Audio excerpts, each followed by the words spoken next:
And I'm also worried about Elon Musk warning Americans to prepare for temporary hardship.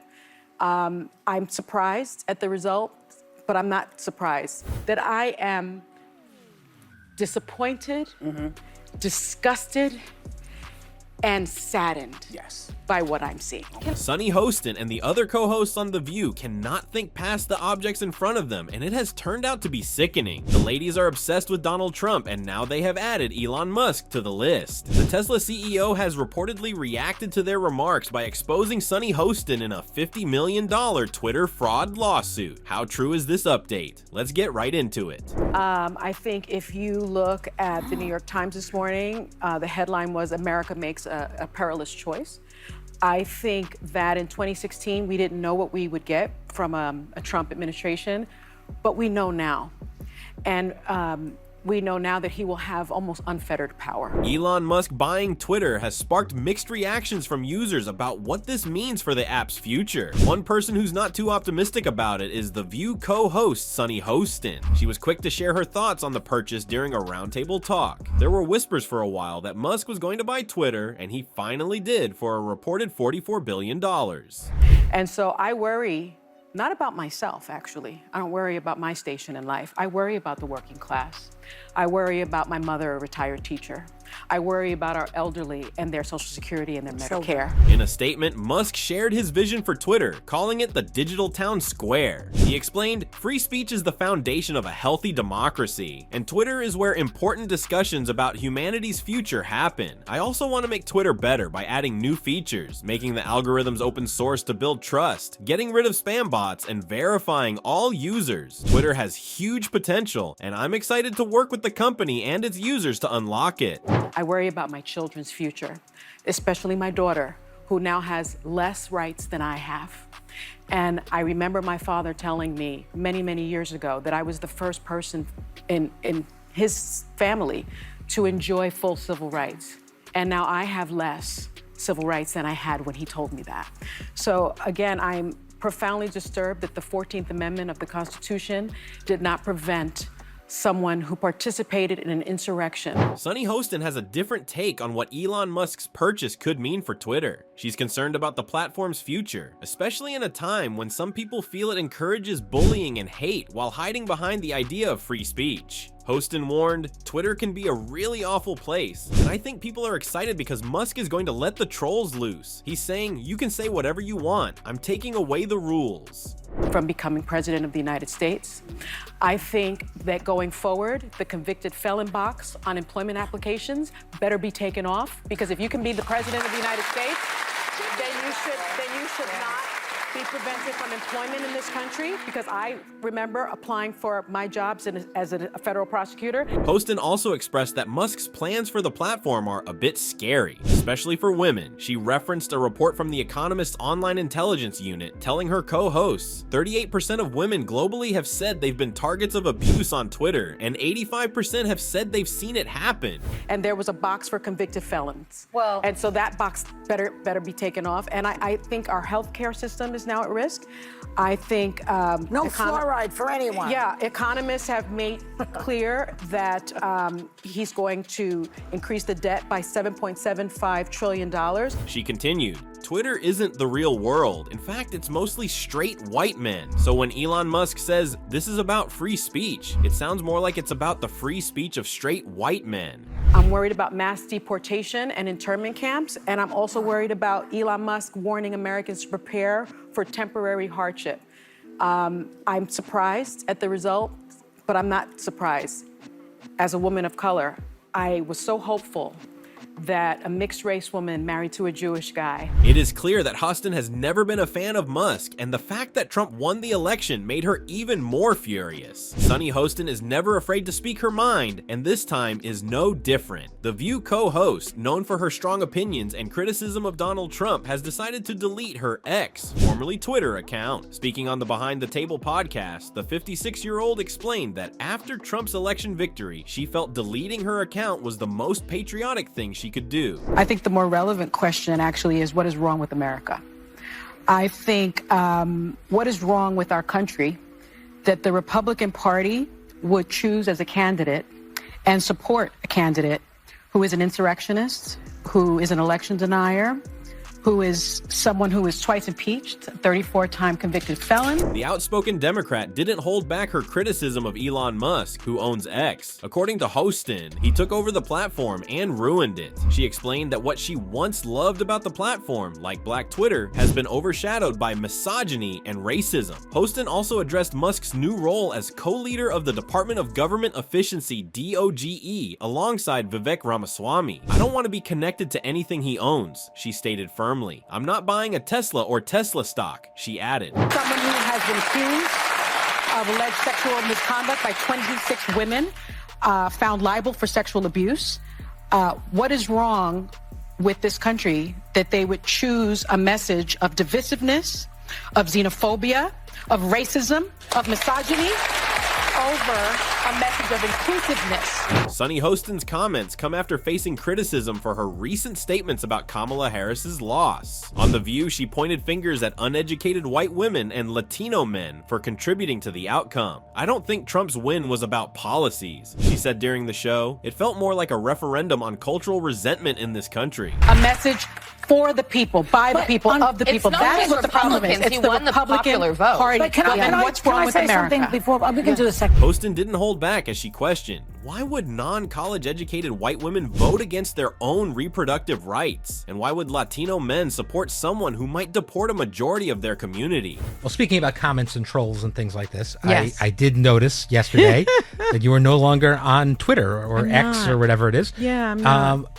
You've kind of you figured out a while ago, you said to me, that Twitter is not real life. It's not real life because, I did some research and it's like only 20% of Americans are on it. After making a controversial comment about white women, Hostin faced backlash on X. Users called her bitter, with one writing, "Is she ever happy about anything other than indictments? She's like a taco short of a full platter." Another added, "How ignorant do you have to be to call people uneducated just because we didn't vote Democrat? That shows her own level of education." And out of the 20%, 80% are the loudest. And it really consists of a lot of racism and misogyny. And once Elon Musk took it over, I feel like he ruined it. Like, Black Twitter was a thing that I loved.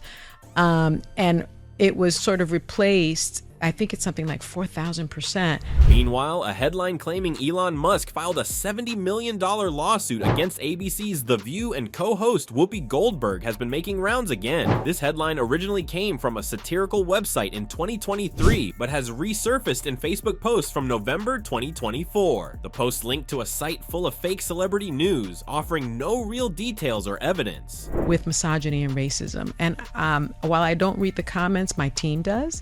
And they were talking about like the death threats that I was getting like all this like just horrible stuff.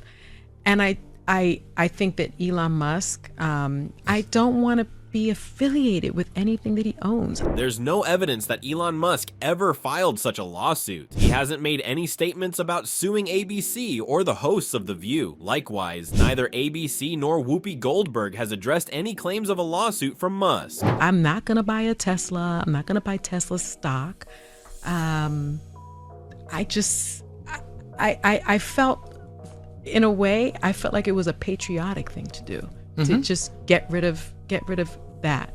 Whoopi did it a while ago too, actually, when he first bought it. Oh, I didn't know she did. Yeah, when he first bought it. I didn't know that. Musk, who owns Tesla and Space A, has been a frequent topic on the talk show, especially since stepping into the political spotlight. He aligned himself with President-elect Donald Trump in 2024, endorsing him in July and campaigning alongside him before the November 5th U.S. election. Just days later, on November 12, Trump appointed Musk as a co-leader of the newly established Department of Government Efficiency. Yeah, I've been talking about it for a while. Yes. Getting and you off really of it. stopped posting a long time ago. I Besides did. A few small things. I did. I stopped engaging because I think a lot of people are going to be reconsidering that post this election and post Elon Musk's involvement in social media and even involvement in the election. I think the most patriotic thing I could do right now is to just delete the account. Musk was a topic of discussion on The View again on November 21 when Whoopi Goldberg called him the actual vice president and suggested he should give up ownership of X, the platform he bought in 2022. He's making decisions, he's doing things, she said. So I think, why doesn't he have to give up X? What we're not going to do is say that there's some anointed class of journalists who are the special ones who get to tell everyone what they should think. That it should be up to the people what they think.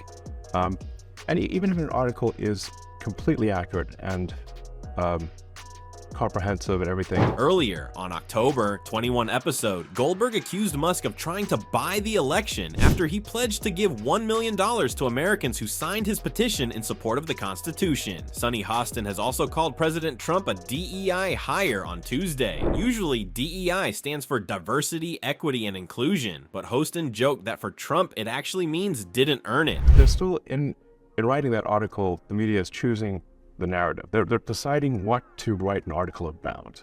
So I'm hopeful that this can be more a case of the public choosing the narrative, as opposed to the media choosing the narrative. But the media choose the narrative, at least a combination of the media and the public choosing the narrative. She pointed out that just hours after Trump promised to make Martin Luther King Jr.'s dream a reality in his inauguration speech, he reversed DEI programs in the government. Hostin called out the president for this hypocrisy. Hostin pointed out the irony, saying, Martin Luther King not only fought for racial equality, but also for economic equality, which many people overlook. And the public getting to weigh in on stories if they think that they should add something to it, or if we got something wrong. And over time, I think if Twitter is the best source of truth, it will succeed. And if we are not the best source of truth, we will fail. She went on to remind everyone that King believed Black Americans deserved reparations for the wrongs they suffered, calling reparations justice, not charity. Hostin then quoted one of King's well-known lines. It's easy to tell a man to pull himself up by his own bootstraps, but it's cruel to tell a man with no boots to do the same. The biggest point of manipulation that occurs in the media is not when the media says something that's false or misleading, but because they do that, but their choice of narrative. What are they going to talk about? By choosing to focus on one thing and not focus on another thing. Hostin criticized the second-term president, saying he's always been given everything he has. She explained, this is a man who didn't become president through merit. He had no political experience and no business experience. To put it simply, he's a DEI hire. Hostin concluded, a didn't earn it hire. That they're sort of steering what information the public receives.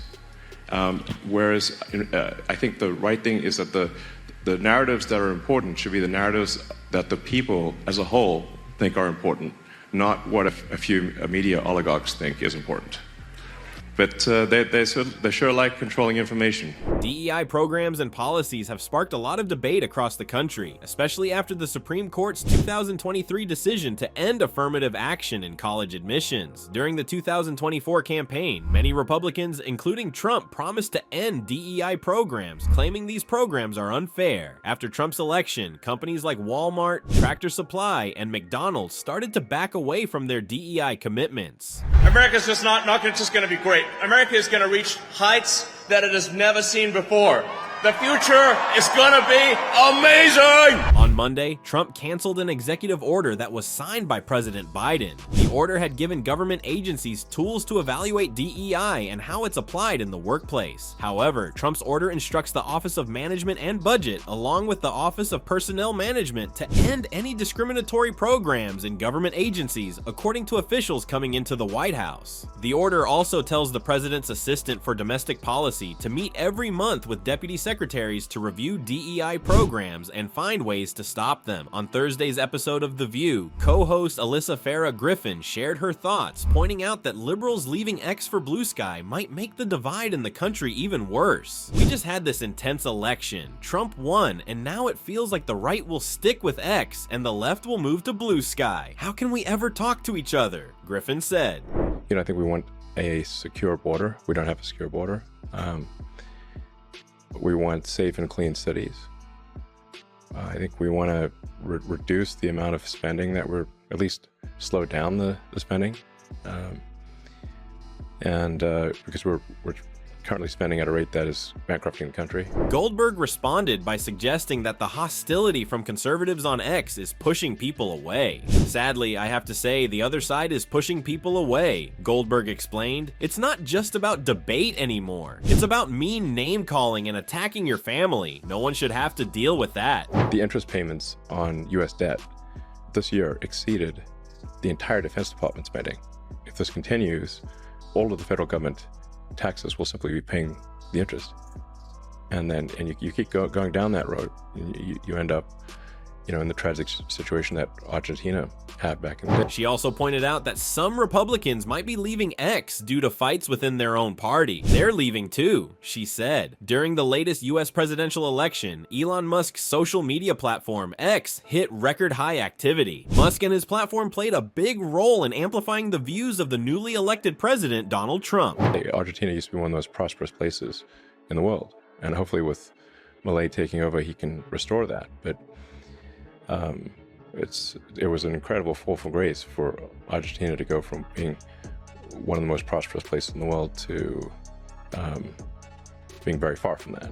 So I think we should not take American prosperity for granted. Musk was thrilled about this. Once Trump's victory was certain, Musk, who had just been appointed as the head of a new government agency called the Department of Government Efficiency, told his 200 million followers on X, "You are the media now, but who will shape the media landscape in the future? And how will X evolve during Trump's second term as president?" As DC barrels towards yet another government shutdown, a bipartisan bill to keep the lights on was scrapped.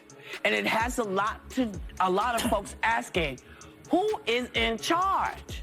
Because I've been saying it for a while. Yes, you have. I've been saying that I think Elon Musk believes he's president. Musk has been open about his vision for X since taking over in October 2022. Back then, he made headlines with his infamous "Let that sink in" tweet, complete with a visual dad joke. A little over a year later, he told X employees that his goal was to turn the platform into an everything app for the US. I do. Well, you've been calling him vice president. I've called him vice president. I called him president because I don't know what JD is doing. I hardly ever say, I don't remember the last time we even talked about JD. You're right. He's planning the presidency when they get rid of Trump. So you think it's Musk Vance? Possible. Musk's vision for X goes beyond social media. He wants to turn it into a one-stop platform for messaging, payments, videos, and more, much like China's WeChat. And now, with even more money at his disposal, that goal seems closer than ever. Since the election, his net worth has reportedly soared by $70 billion, bringing his total to over $300 billion. Hey, you know who? Stay away from the stairways. Because, people put their leg out to trip you going down the stairs. Watch out. But it kind of seems like maybe he is the president because he got a promotion of some sort that none of us knew about. But Musk's influence isn't just financial, it's political too. With his new role focused on cutting government spending, he's already using X to push his ideas. Since the election, he's posted polls and opinions on budget cuts, Senate leadership, and deregulation. While all this is going on, he has also sneaked in yet another "let that sink in" joke, this time from the Oval Office. Do you think Musk should take Sunny Hostin to court? Let us know your thoughts in the comments section below. Thanks for watching and see you in the next